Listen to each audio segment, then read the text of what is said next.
Provérbios, capítulo 1. Nós temos refletido aos domingos de manhã. Nossa EBD de manhã é como se fosse um culto matutino, né? Nós temos refletido aqui no livro de Provérbios. Essa porção que nós começamos aqui no versículo 20, nós já refletimos algumas vezes. Nós já refletimos acho que umas 5 vezes. Né? Nós estamos no dia 3, no dia 6 de março, nós refletimos sobre o tema A sabedoria clama para ser ouvida, baseados no versículo 20 e 21 especificamente. No domingo seguinte, no dia 13, nós refletimos sobre o tema A surdez para a sabedoria revela um caráter doente, especificamente no versículo 22. No dia 20, nós refletimos sobre o tema O ouvir a sabedoria significa viver extraordinariamente, especialmente o versículo 23, mas nós refletimos sobre o versículo 22 e 23, mas especialmente o 23. No dia 27, nós refletimos um tema maior. Não ouvir a sabedoria traz isolamento e desamparo, e aqui nós já observamos as consequências de não ouvir a sabedoria. Então, existe um apelo, existe a barreira daquele que ouve, do ouvinte, e existem as consequências por ter protegido seu coração da sabedoria. Né? Então, existem esses três estágios aqui. A sabedoria está pregando, ela é personificada. Então, a sabedoria, no entendimento final, é o próprio Deus falando. Sabedoria, pregando, clamando para que escutem-na.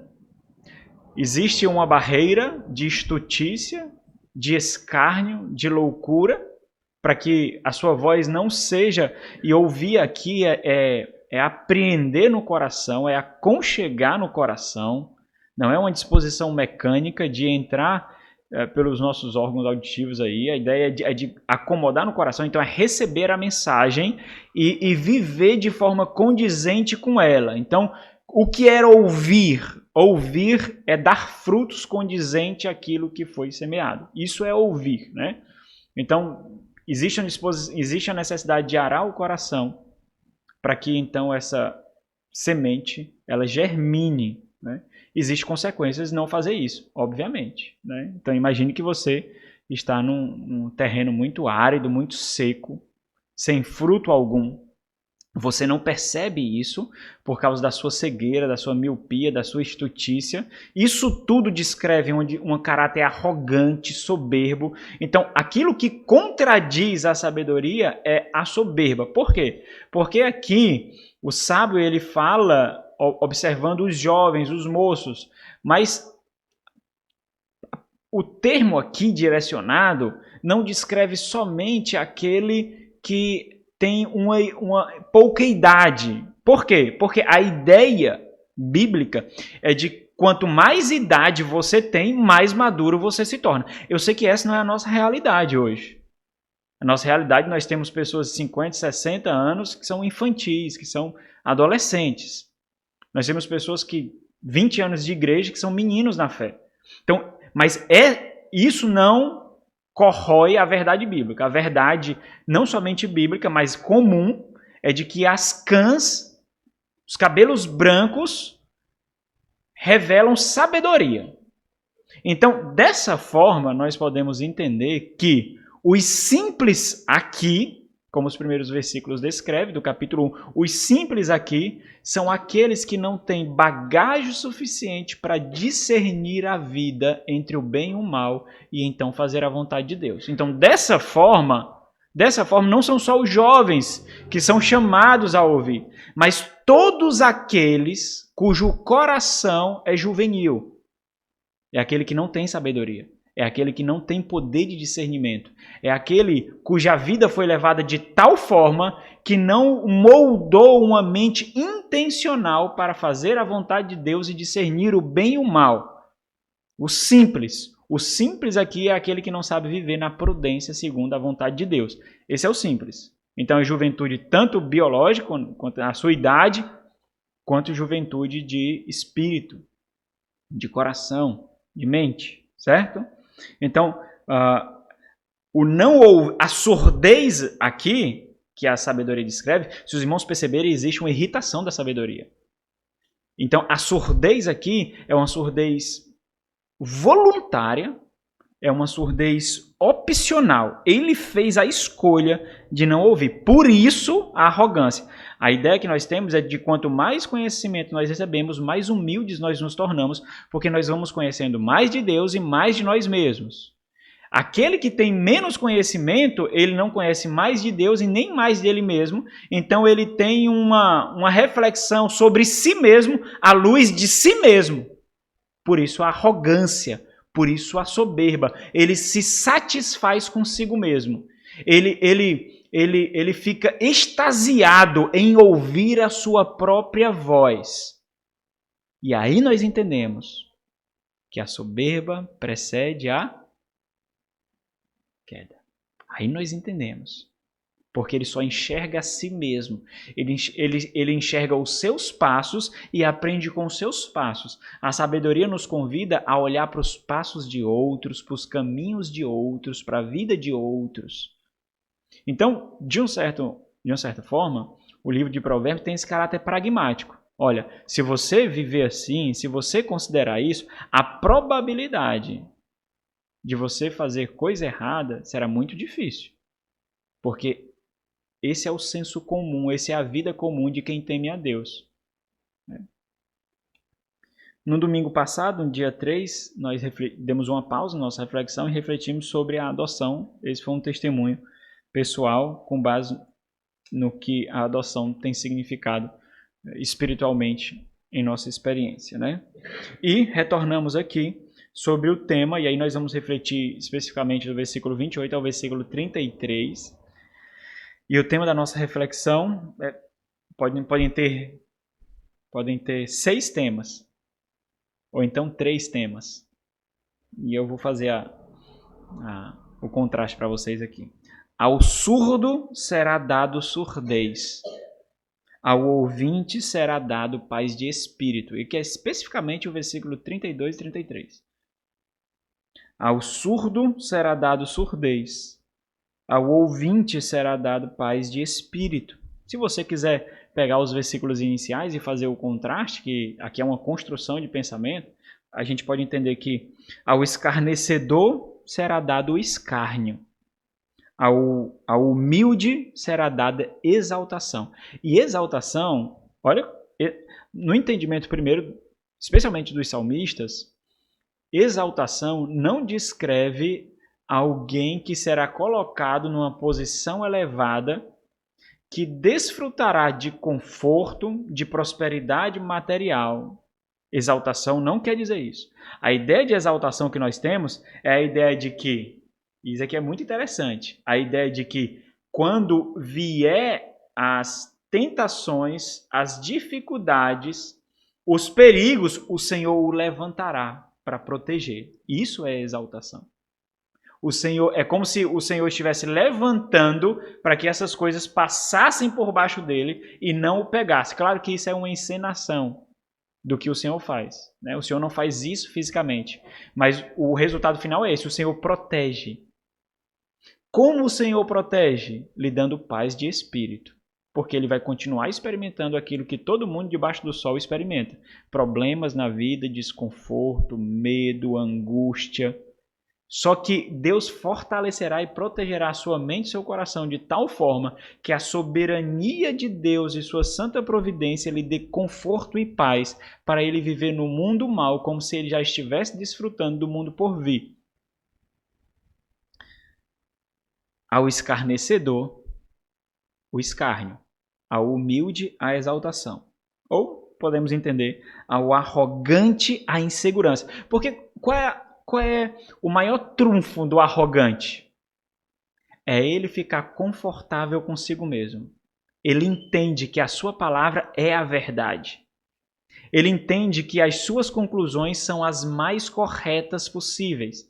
Portanto, os seus caminhos são experimentados na estrada mais sólida da sua estutícia flácida e frágil. Mas para ele não é assim. Então a sua convicção é edificada, é formada em uma areia movediça. em uma areia frouxa.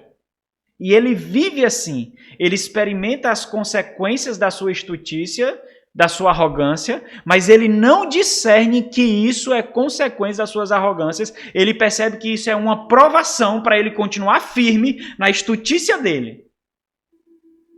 Qual é o grande juízo de Deus? É justamente remover essa segurança.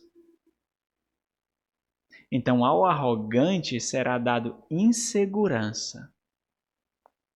A sensação de que ele não tem mais o controle de tudo, porque até então ele tem, é isso que o arrogante experimenta. Ele acha que tem um controle de tudo, por isso que ele está firme, por isso que ele está em paz, de certa forma, né? Isso será retirado dele, então virá o pavor.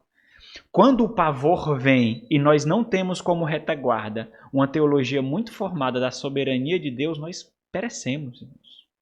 Nós somos destruídos. Aí vem a depressão. Aí vem o anseio pelo suicídio.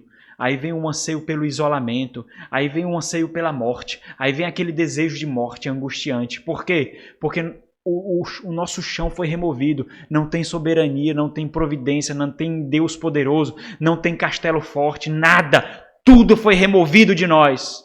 É isso que será removido do arrogante. Será removido a confiança, a segurança. E quando isso vier, algumas vezes Deus remove isso de nós. Só que por forjar uma vida em humildade, em contrição e dependência, nós temos a soberania como retaguarda, a providência como retaguarda. Então, quando isso é removido de nós, nós titubeamos, nós oscilamos um pouquinho, mas nós pisamos no chão, porque nós temos isso. E eu estou pressupondo que todos aqui buscam matar a arrogância. Aquele que não faz assim, quando isso é removido dele, ele não tem onde pisar. Ele simplesmente cai. E sabe aquela queda que não termina? Essa é a experiência.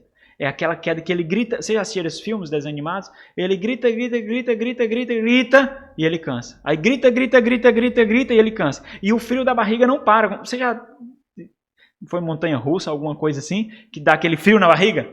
Né? Você vai cair, dá aquele frio na barriga, vai descendo uma ladeira, vai dar um frio na barriga. Pronto, é isso. Esse frio na barriga é o medo, é a insegurança de não ter controle de algo. Você não tem. Acho que você experimenta isso quando você vai enfrentar algum problema, quando vai ter alguma conversa difícil, quando você está prestes a ter uma experiência desconfortável, vem um frio na barriga. Isso será constante. Isso daqui é a experiência da morte. É a experiência de não ter Deus. É a experiência de ter a mão da graça comum de Deus removida sobre sua vida. Deus vai dar isso a ele. Tudo isso foi para explicar o tema da mensagem, né? Vamos ler, versículo 20. Grita na rua a sabedoria, nas praças levanta a voz, do alto dos muros clama, à entrada das portas e nas cidades profere as suas palavras.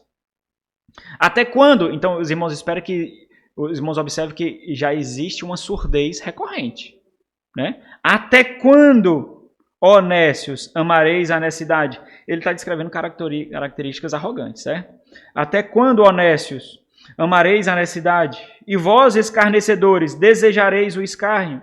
E vós, loucos, aborrecereis o conhecimento? Atentai para a minha repreensão. Eis que derramarei copiosamente para vós outros o meu espírito, e vos farei saber as minhas palavras. Mas, porque clamei e vós recusastes, porque estendi a mão e não houve quem atendesse, antes rejeitaste todo o meu conselho e não quiseste a minha repreensão, também eu me rirei na vossa desventura, e em vindo o vosso terror eu zombarei. Em vindo o vosso terror como a tempestade, em vindo a vossa perdição como redemoinho, quando vos achegar o aperto e a angústia, então me invocarão, o texto de hoje, então me invocarão, mas eu não responderei. Procurar-me-ão, porém não me hão de achar. Porque aborreceram o conhecimento e não preferiram o temor do Senhor. Não quiseram o meu conselho e desprezaram toda a minha repreensão. Portanto, comerão do fruto do seu procedimento e dos seus próprios conselhos se fartarão. Os nécios são mortos por seu desvio, e aos loucos a sua impressão de bem-estar os leva à perdição. Mas o que me der ouvidos habitará seguro, tranquilo e sem temor do mal. Vamos orar mais uma vez.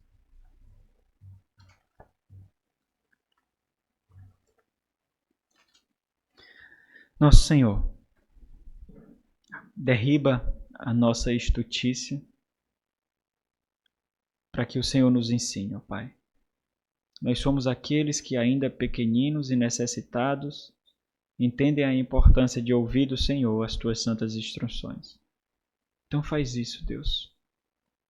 Livra-nos de nós mesmos, ó Pai. Por favor, Deus. Protege-nos de nós mesmos. Sobretudo, nos dá esse entendimento de que precisamos guerrear contra a própria carne. Em nome de Jesus. Amém. Ao surdo será dado surdez, ao ouvinte será dado paz de espírito. Sabedoria está pregando aqui. Nós ainda estamos no desenvolvimento das consequências que iniciaram no versículo 24. As consequências da surdez voluntária e obstinada. A irritação e a zombaria da sabedoria será justamente um resultado daquilo que ela recebeu. E aqui a zombaria não é de escarnecimento, mas é por ver que inúmeras vezes foi exposto diante dele a oportunidade de crescer, de amadurecer, de buscar socorro. Inúmeras vezes. Mas mesmo assim, o seu ego, o seu caráter obstinado, não permitiu. Então, nós refletimos em duas reflexões atrás, nós refletimos sobre o poder de colocar autoridade nas palavras de outros. Nós refletimos nessa oportunidade no cuidado que nós devemos ter nos pregadores da internet e especialmente nos influencers, nos influenciadores da internet. Muito cuidado. Deus não os colocou como tutores de vocês. Muito cuidado mesmo.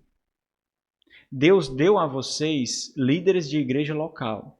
São eles que devem pastorear vocês. São eles que devem conduzir vocês. É um insulto contra o Senhor da igreja, da autoridade, da mais autoridade, aqueles que não são pastores de igreja local de vocês. É um insulto absurdo. Esse insulto ele é descrito da seguinte forma. Quando um membro recebe uma negativa da parte do seu pastor, e aqui aplica tudo, certo? Se você vai para a conferência, se você vai para a aula, se você vai para qualquer lugar. Quando um membro recebe uma reprimenda ou uma instrução negativa, quando esse esperava receber uma positiva de algum comportamento, alguma situação, e ele então usa uma cartada de autoridades. Mas o pastor fulano de tal diz isso. Mas é porque eu fui para uma pregação, eu fui e o fulano de tal diz isso. Irmão, não faça isso. Não faça isso. Se o Senhor quisesse que essa pessoa lhe pastoreasse, conhecendo a sua vida, ele teria lhe colocado na igreja dele, sob os pés dele, teria lhe colocado como ovelha dele. Entenda as implicações de compreender a soberania de Deus em toda a sua vida. Às vezes pessoas que muitas vezes nem crentes são, mas têm uma notoriedade gigantesca nas redes sociais, elas conseguem influenciar irmãos, especialmente a juventude, de tal forma que irmãos mudam a forma de vestir, mudam a forma de falar, mudam o tipo de filme que assistem, muda a postura nas redes sociais. Presta atenção. Se você constrói uma vida como um surdo, como um arrogante, um dia você vai prestar contas por isso. Um dia o cobrador bate a porta. Hoje nós vivemos assim nas redes sociais, nesse mundo virtual nós vivemos assim. Nós nos portamos na igreja como sábios, mas fora da igreja como surdos, como arrogantes. Então como é que nós fazemos? Nós pintamos, nós temos questão de expor toda a nossa vida nas redes sociais e nós fazemos isso para mostrar o quanto nós somos felizes, o quanto nós somos bonitos, né? Existem os filtros para isso, né? Como nós somos bonitos, como nós somos belos. O grande problema é que um dia nós precisaremos ser aconselhados sobre o nosso casamento, sobre a criação dos nossos filhos, sobre os temores do nosso coração. Nós precisaremos ser aconselhados. E aí nós perceberemos que nós construímos uma vida dupla. De um lado, uma vida que eu tanto ansiei, e muitas vezes Deus não está lá. E do outro lado, a realidade de ter desejado essa vida. A vida real não tem filtros. Não existe filtros no tribunal de Cristo, não dá. O Senhor é o Senhor que vê além do filtro. O Senhor é o Senhor que vê o coração. Observa, por que eu expliquei tanto o tema da mensagem? Porque um dia esse tapete de segurança flácido será removido dos nossos pés. E o Senhor pode usar isso de inúmeras formas.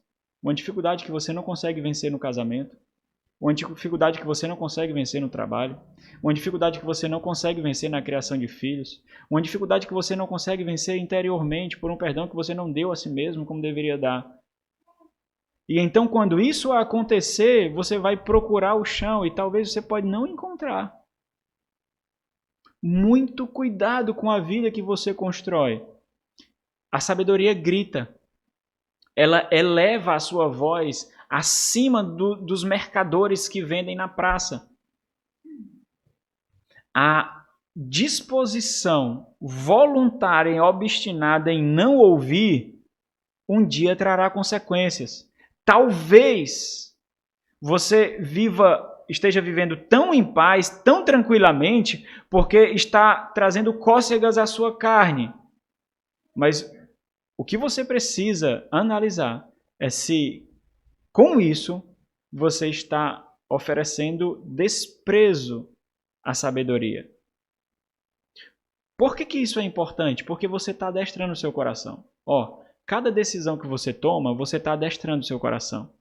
Cada impulso seu, você está adestrando o seu coração.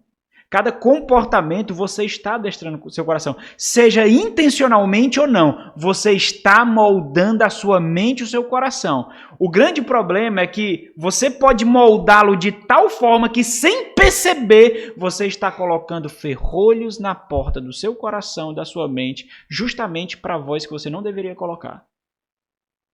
E as palavras que um dia você ouvir, que pode salvar a sua vida, você não vai julgar como significativas. Porque você adestrou o seu coração esse tempo todo para não dar valor a esse tipo de tesouro. Por exemplo, aqueles que vivem a vida nessa igreja aqui, sabem a riqueza da igreja local, sabem o valor da igreja local, sabem a importância da igreja local, de tal forma que quando se fala na igreja local, um estandarte de autoridade é colocado diante deles.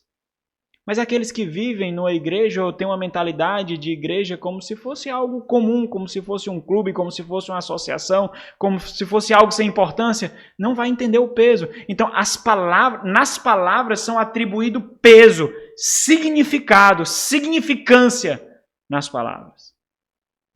A nossa vida é um adestramento da nossa mente e no nosso coração. Nós precisamos entender isso muito bem. Por quê? Porque um dia, quando você se dispor a ouvir, não vai ser sinal de humildade, temor e arrependimento. Não vai ser. Porque todas as oportunidades que você teve para ouvir, você obstinadamente, simplesmente não ouviu. É essa a descrição do surdo que o sábio faz. Quando vira a disposição para ouvir, será mais uma astúcia, mais uma malícia, mais uma disposição do ego. Por quê? porque pragmaticamente ele vê que ele não está bem. Não é uma disposição de temor, é uma disposição do ego. É a mesma diferença que nós podemos ter entre arrependimento e remorso. Às vezes, muitas pessoas, ou nós, ficamos mais tristes porque fomos pegos no pecado e não porque pecamos. É a vergonha que nos causa remorso e não o fato de ter desobedecido a Deus, pecado contra Deus. É a vergonha. Isso daí é o choro do ego. Não é o choro do pecador que agora derrama lágrimas de arrependimento. Não é o choro da nova criatura, é o choro do ego. Isso é o remorso. É o choro do ego. Você está com vergonha porque foi pego na hora do crime, porque você foi descoberto. Não é arrependimento. Não existe choros diferentes, existe lágrimas diferentes. Não desprezem essa diferenciação. A vida cristã não é romântica. A vida debaixo do sol não é romântica. Então, nós precisamos entender. Aqui nós percebemos a sabedoria colocando para nós que haverá uma reversão de papéis. Agora ela grita para oferecer vida. É o termo descrito aí no versículo 28, quando ele diz, me invocarão, né? Então me invocarão. É o mesmo termo do grito que fala da sabedoria. Eu gritei e fui escarnecida. Mas chegará um dia, eu espero que não, mas chegará um dia em que você também gritará. Você também gritará. É o termo, mesmo termo, invocarão. Me invocarão. Então tem essa mudança de disposições aqui. A porta da sabedoria, se você está aqui, não é? Então a porta da sabedoria está aberta. Está aberta. A sabedoria grita aqui. A sabedoria está gritando. A sua recepção pode ser um colocar de ferrolhos para essa sabedoria. Pode ser um fechar da porta para essa sabedoria, mas ela ainda está gritando. Eu ouvi, ok, molde a vida, molde os costumes, molde as suas ansiedades, os seus desejos, os seus projetos, os seus objetivos. Aí sim você vai poder dizer, eu ouvi. Faça a sua família expor que você ouviu. Faça os seus filhos exporem que você ouviu. Faça o seu cônjuge expor que ele ouviu. Os frutos necessários daqueles que ouvem. Olha o versículo 29, quando ele diz: Porque, porquanto, aborreceram o conhecimento e não preferiram o temor do Senhor. Aqui ele está dizendo que houve um tempo em que o arrependimento poderia ser experimentado como arrependimento. Contrição poderia ser experimentado como contrição. Que se ultrapassado esse limite, o choro não será demonstração de arrependimento. A angústia não será demonstração de contrição. Que é justamente essa mudança que eu fiz para vocês aqui. O que é esse aborrecer? Porque aborreceram. O que é esse aborrecer? É uma disposição do coração em odiar, em desprezar, em ter como inimigo. Sabe quando o pastor fala alguma coisa e às vezes bate de frente com seu coração? E aí você pode, ou tem duas posições, ou você pode dizer que é uma indireta, ou você, e aí quando você entende isso, você fica com raiva do pastor, você fica com raiva do pastor. Precisa disso? Precisa disso. Não precisa. Ou você pode, e aqui você está fechando a porta, certo? Você é o surdo. Ou você pode entender. Machuca mais. Machuca. Entenda, meu irmão. Tem muitas pessoas que não são membros dessa igreja, né? Você precisa escolher uma igreja onde você pode ter certeza que fará essa dissociação.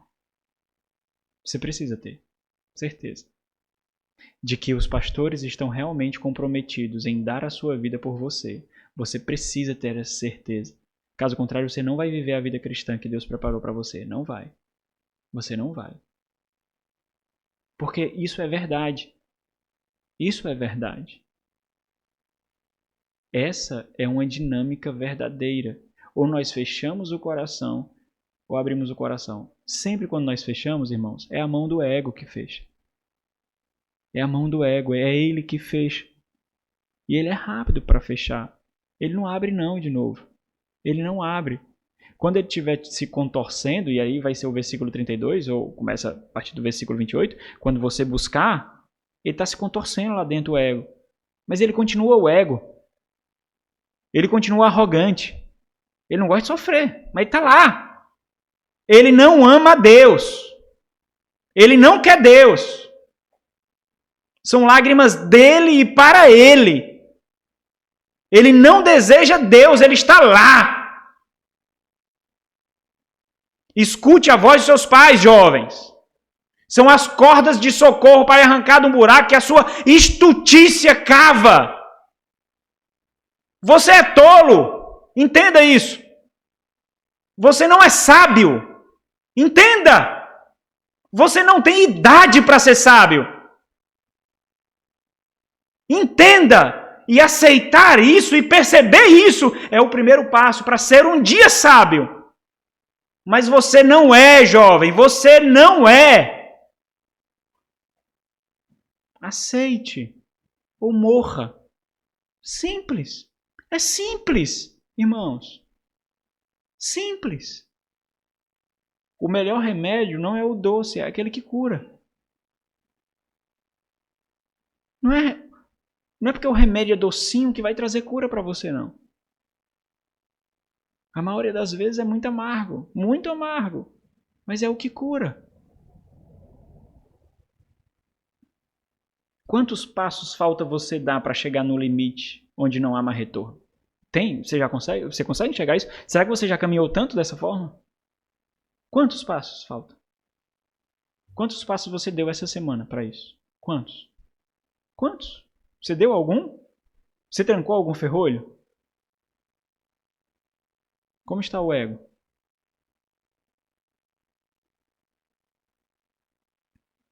E aqui nós aprendemos que o ego ele se manifesta de inúmeras formas, inúmeras.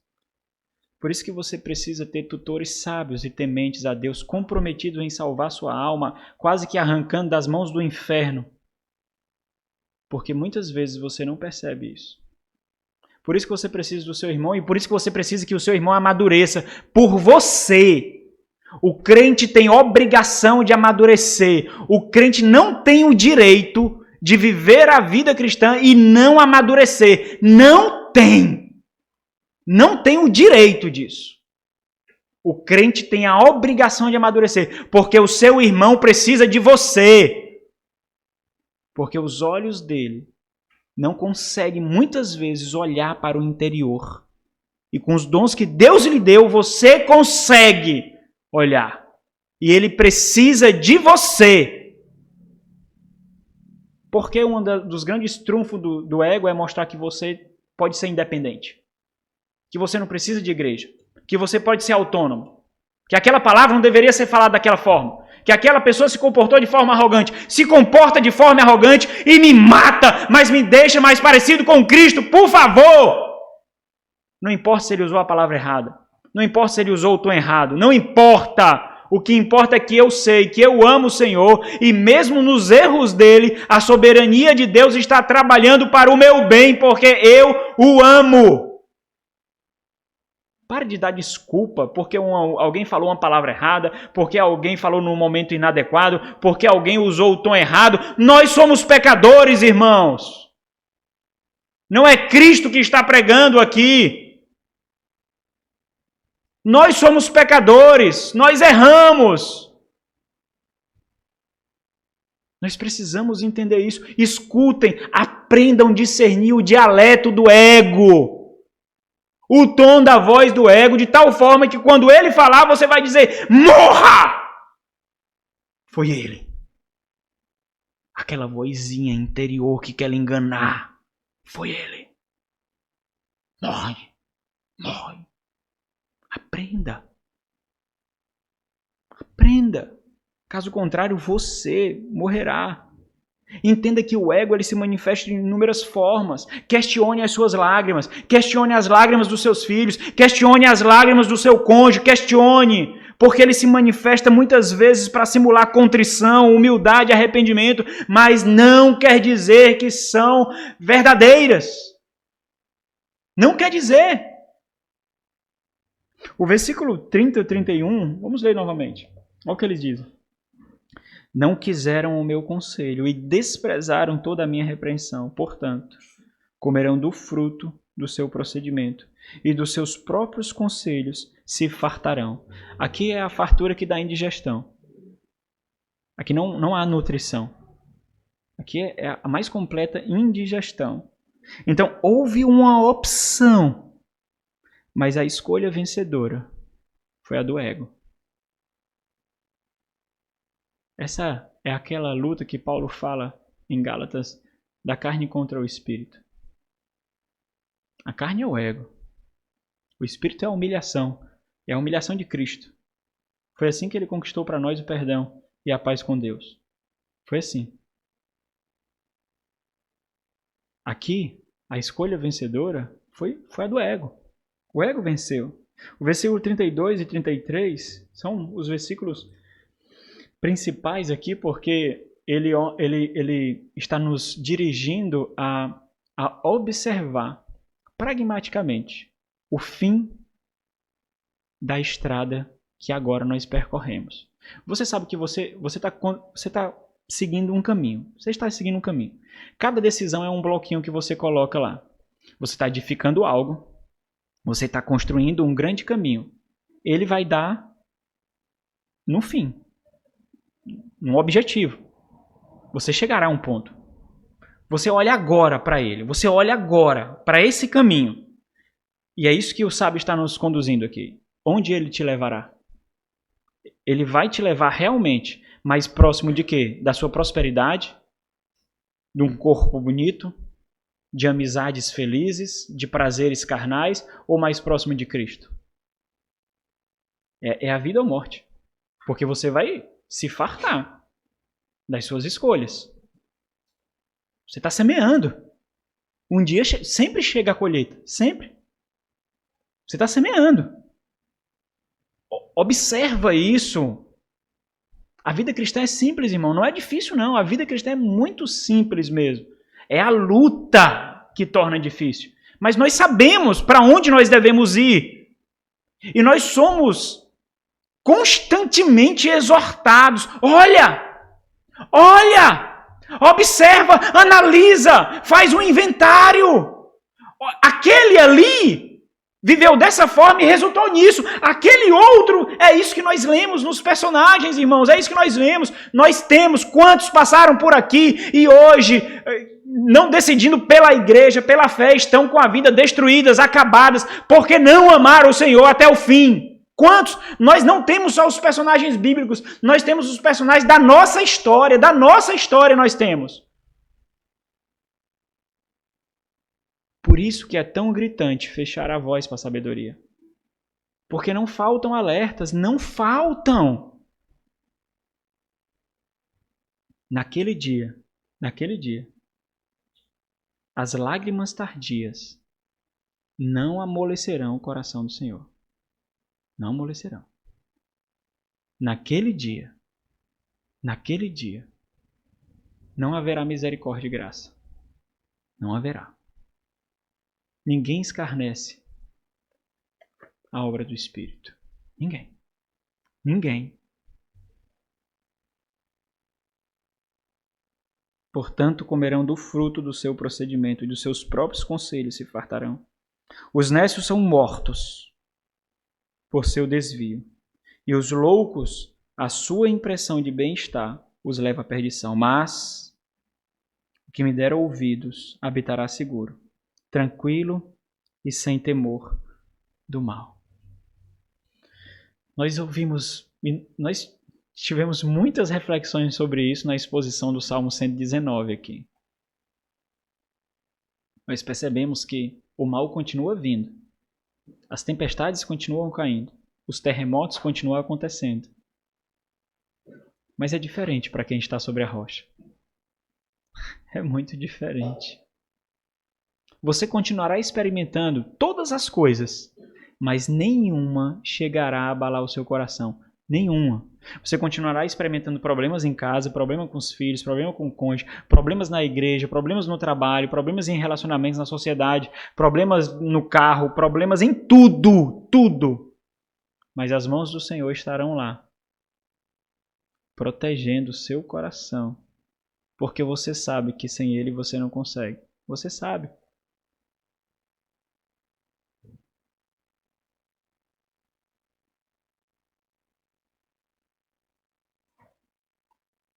E aqui é gritante o resultado dos dois tipos de coração. O coração que exalta o ego e subjuga o Senhor, que é o surdo, e o coração que subjuga o ego e exalta o Senhor, que é o simples, que é o humilde, que no final das contas, desprezados por esse mundo, ele é o sábio. Ele é o sábio. Que nós possamos, irmãos, entender quem nós somos. Não tenha muitas expectativas a seu respeito, não. Você não é isso tudo, não. Não é. Escolha pessoas para estar do seu lado que tenham certeza disso, mais do que você. Vamos orar. Nosso Senhor, que essa palavra penetre no nosso coração como espada afiada de dois gumes, ó Deus. E que nos faça discernir entre o bem e o mal, entre a verdade e a mentira, entre a certeza, a convicção e o engano, o erro, para que possamos viver vida tranquila, ó Deus, diante do Senhor. Paz nas nossas escolhas, paz nas nossas decisões, cientes de que nós vivemos para Ti. Em nome de Jesus. Amém.